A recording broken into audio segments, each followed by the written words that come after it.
Hello, everybody. Welcome to Andy's Licorice Talk and David Schifrin's interview. The clarinet world, music world, and friends and relatives mourn the loss of Jim Ognibene and Joseph Rabbai, clarinetists with the Metropolitan Opera Orchestra in New York City. While I didn't know them as well as some, I had taken lessons with both of them millions of years ago and found that in addition to their substantial artistic contributions, they belonged to that true gentleman category. Jim was also known for his self-deprecating sense of humor.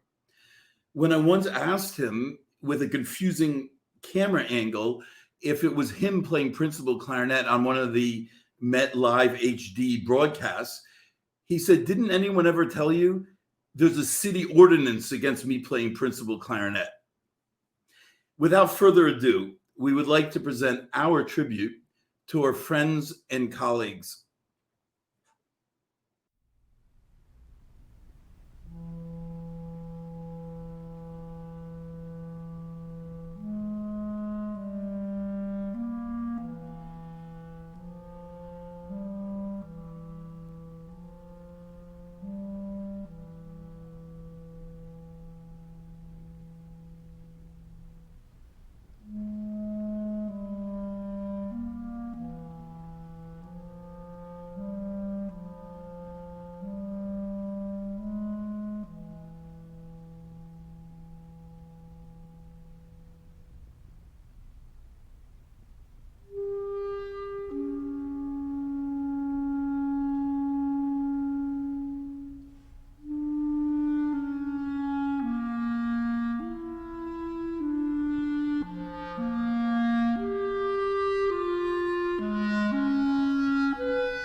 As an Italian bass clarinet myself, I didn't know much about Jim Ognibene, but was moved by all the attention his death had received.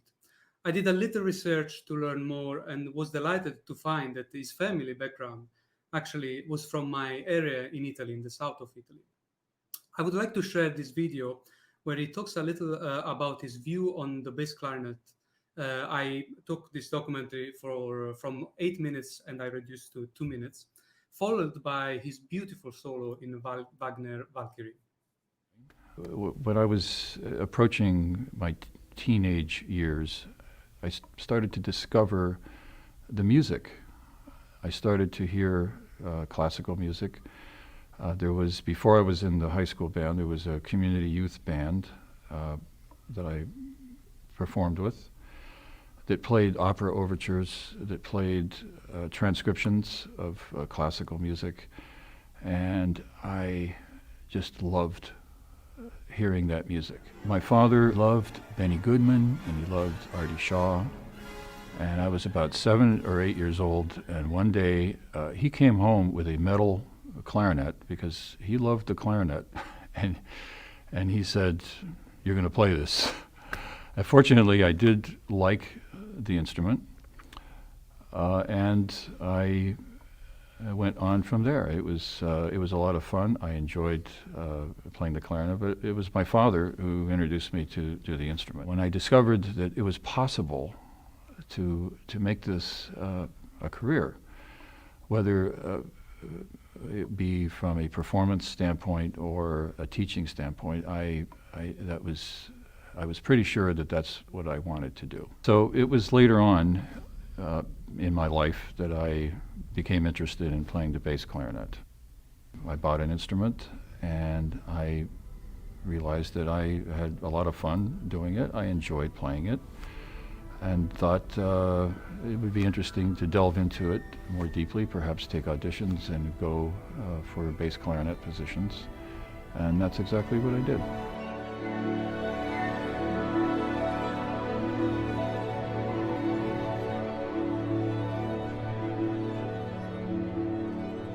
When we are performing, whether the music represents something happy or something sad, it's still music, and it's always to be played in its appropriate style. So if the intention is to be evil, you have to find some way of making it evil but still beautiful, because it's music.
Hi, I'm Anthony McGill, principal clarinetist of the New York Philharmonic, and thinking about Jim Ognibene.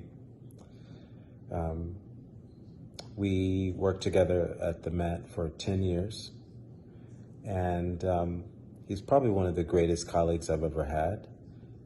And it was also because he was so just like down to earth, so normal and funny and hilarious.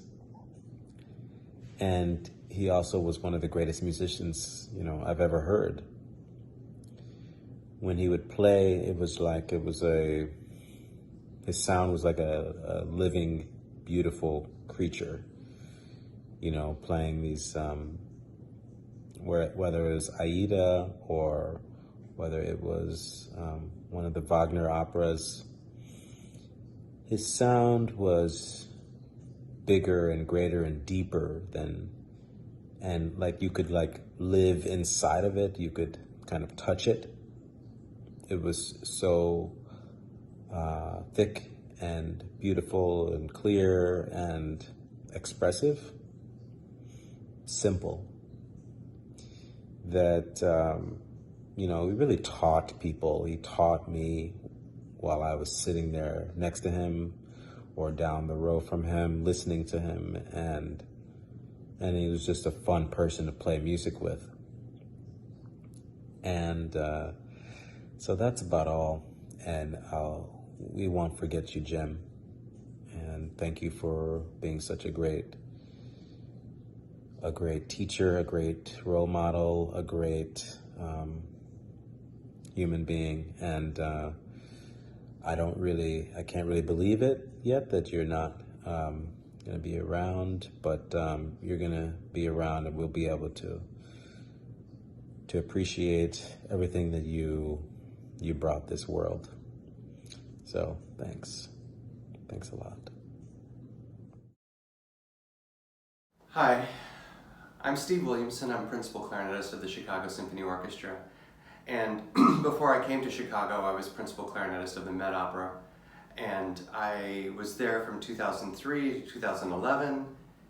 And actually, even before that, I subbed in the orchestra from 2000. So I had the distinct pleasure of knowing Joe Rabbai and Jim Ognibene, two incredible musicians and really wonderful, wonderful colleagues. We sadly lost both of them on the same day, and the clarinet world lost two giants. We're gonna miss them, but I just thought I'd share a little story about each one of them. Whenever I got to play with Joe, it was usually last minute, so I got called to play second to him quite a bit. A lot of Puccini and Verdi, and it was a real joy to sit next to him.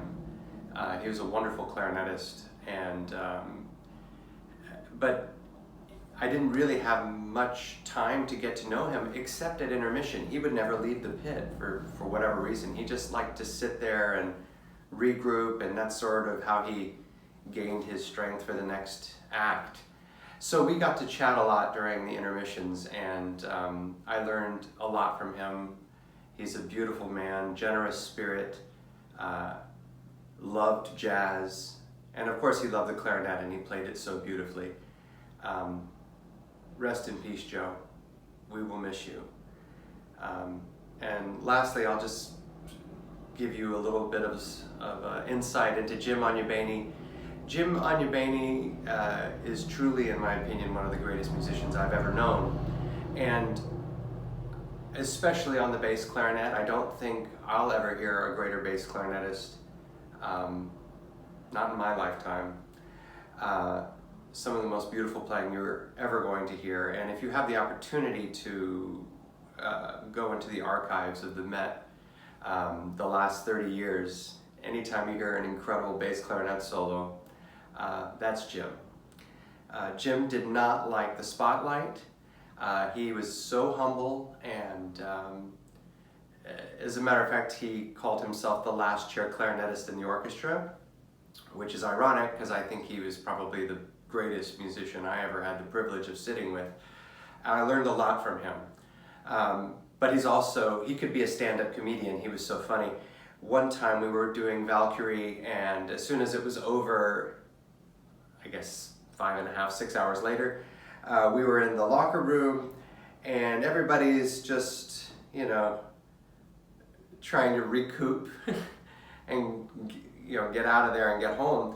And his locker mate was the principal cellist at the time, and he said, "Jim, I don't know how you do it. Every time you play those solos, it's like you own them." And Jim immediately said, "Well, every once in a while I'd like to rent them out." And that's just how Jim was. He was so quick and so witty, and it never took a lot of words. It was always a very quick, short retort, but it was fantastically funny, and we were always in stitches. He brought such joy and levity to the pit, and he will be forever missed. So my condolences to both families. We love them both very much, and we will miss them. Rest in peace, Jim and Joe.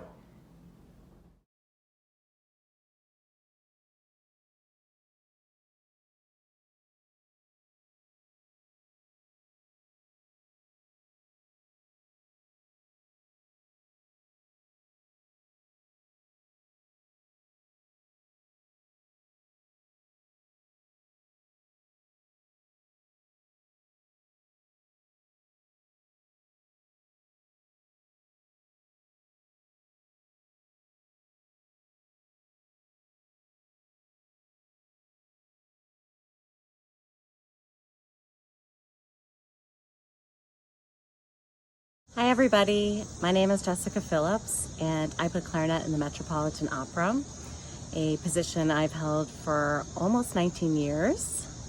And I am so honored that Andy asked me to say a few things about the two amazing, beautiful clarinet souls that passed away this weekend, Joe Rabbai and Jim Ognibene.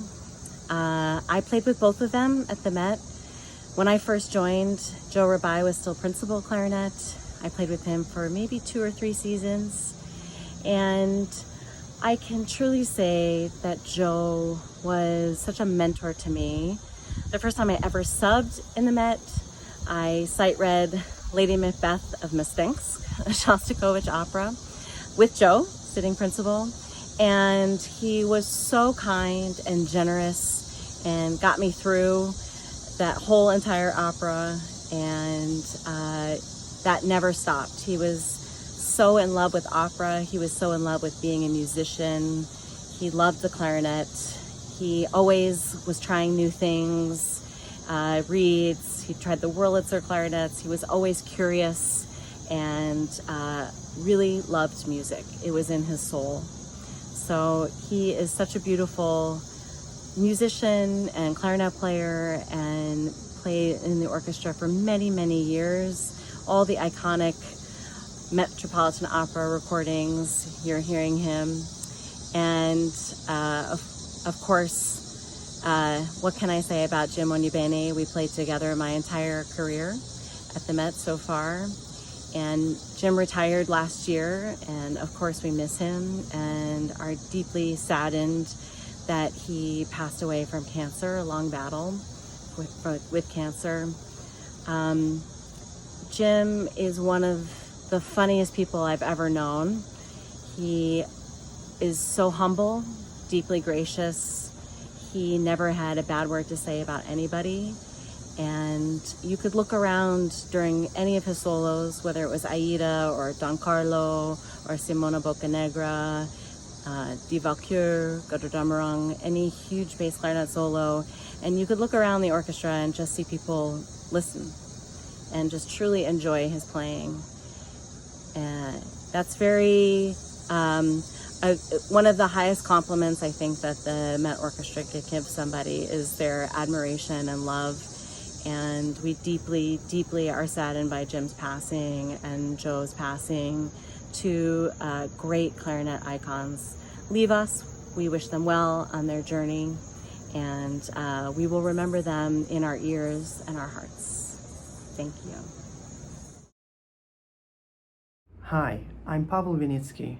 I have been extremely privileged to work with the great Jim Ognibene in the clarinet section of the Metropolitan Opera Orchestra for 8 years.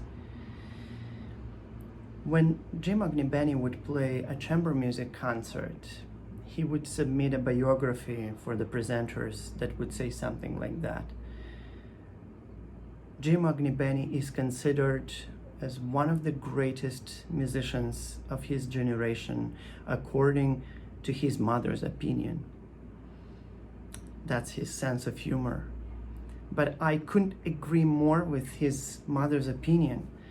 I do consider him as one of the greatest musicians of his generation, or of any generation for that matter. He was an enormous inspiration for me personally, and for anyone who knew him, for anyone who had the opportunity to hear him play. He was kind and respectful to his colleagues and extremely humble and modest. He spoke really generously about his colleagues with whom he worked in the past. And that's how I knew about Joe Rabbai. Unfortunately, I've never met him in person, but I knew about him because Jim would always talk about the old generation folks. And he would say something, they could spin a phrase like no one else. And you could hear that if you listen to older Metropolitan Opera recordings, how beautiful and gorgeous and musical the clarinets sound on those recordings. So I'm really thankful for this opportunity to speak about Jim Ognibene and he will always be remembered as an amazing friend, as a wonderful human being, an incredible inspiration to all of his colleagues and audiences alike. Hi, my name is David Gould, clarinetist with American Ballet Theatre Orchestra, freelancer in New York, and the product specialist and artist relations manager for Van Doren in the United States. My friend Andy Simon asked me to make a little video talking about two legends we lost this week. First, Joe Rabbai. Joe is someone I only met once or twice, and I remember him being very, very kind, very thoughtful. I know he fought Bell's palsy and came back and started playing from it, so that gives you an idea of the perseverance that he had and stick-to-itiveness and the metal that he was made out of. Who I can speak a bit more about is Jim Ognibene. I got to know Jim over the years. I played a couple lessons for him, and he was a wonderful teacher, incredibly supportive. And then I also spent some time working with him, of course, at Van Doren and watching him try equipment. He was always phrasing, no matter what he was trying to play, picking the equipment. It wasn't a million notes, it wasn't staccato, it was music. I think that was the type of player he was, type of person he was. What I can tell you, I remember specifically playing the Simpsons theme, but phrasing it nicely. I guess he knew I was listening, but it was really great. And I didn't play with him very much. I ended up playing for him a couple of times, as it goes, last minute substitute sort of thing. But I did play sitting next to him twice, both times playing Electra. I was playing the basset horn while he was playing bass clarinet, and I can tell you, every note he played, you could hear resonate in that hall. I really think Strauss wrote that piece for him because everything he played was just incredible. I can hear it, the very first held note after the big introduction, or the dum dum da da da dum. I can still hear that echoing back around the hall. It was remarkable. Something funny about all that, we played, and there's a spot that if you've played it before, either basset horn part or the bass clarinet part, there's a part with these impossible offbeats, alternating. Some you play together, some you don't, and it's chaos. And it's, for me, having played both parts, the most scary part of the whole thing. And there are plenty of solos, but that was the most scary. And I remember we played it, and he would mumble all sorts of things afterwards, and I think, I just remember it, I'm going to laugh thinking about it, but he just said, good dogs, after one of the things where we finished that thing, just loud enough that we could hear. He was always doing things like that, and what an incredible soul, sweetest guy in the world. We all, every last clarinet player and musician should be more like him. Never had anything bad to say about anybody else. Quite the contrary, always said good things about everybody. And humble, patient. I don't think he knew just how great he was with an instrument and without him. I'm surely going to miss seeing him and our jokes and our joking texts and our Netflix recommendations to each other and just the whole, everything we shared. So, Jim, I hope you're happy, and I hope you're well. I'm going to miss you forever. We would now like to introduce our guest of honor, who has been extremely generous in sharing the spotlight today. And his name, of course, is David Schifrin. So bring him on. Hi, how are you, David? Thank you so much for your patience and letting us share the spotlight a little bit with our colleagues. Oh, please. Thank you for that really beautiful tribute to Joe and Jim.